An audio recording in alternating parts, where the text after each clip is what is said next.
Shunaqa qilib jannatim pochcham deng aka. Qiyomatli pochcham aka.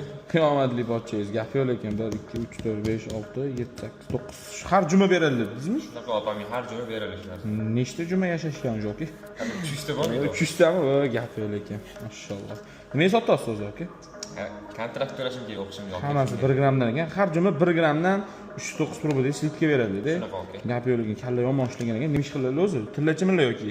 Yo'q, sayt yaratadi, programmist aka. Programmist. Hamma pul o'shada o'zi deydi.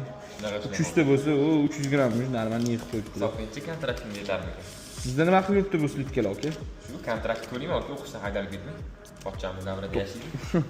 9 ta dona. Xo'p, aka. Bo'lmasam narxiga kelaylik. Endi 130 dollar narxi bera olaman 1 grammini, har bitta donasini.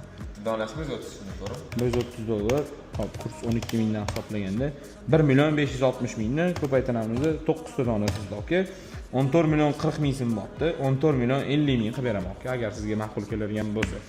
Pochchangiz davrida. Nechta beraman sizga aka? 14 million 50 ming aka. Kontraktingiz nech pul o'zi? Shunaqa summalar atrofida aka. Bilmayman, plus minus to'g'rilab yo'q. Qo'lingizga tushganini olib keldingizmi deyman-da. Bo'ldi aka, bering. 14 million 50 ming. Rozimisiz aka? Bering, roziman. Bo'ldi. Yana olib kelaman lekin aka. Menga juma. Yig'ilsin. Keyingi juma nima olib kelasiz? Yana kontraktmi yo'q? O'ylab toparmiz. Bo'ldi. Hop, qarang, men bitta 10 million, men sizga 4 million 50 ming berishim kerak.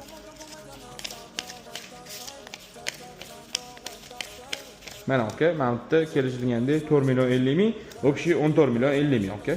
Bo'ldi aka, rahmat kattakon. Aka, bemalolga o'ring, xizmat do'st shotamiz, bo'ldi. 300 taga pul yetadi, ishqilib. Ha, aka, deganda emassiz. 300 ta emas u, 290 mingta qoldi.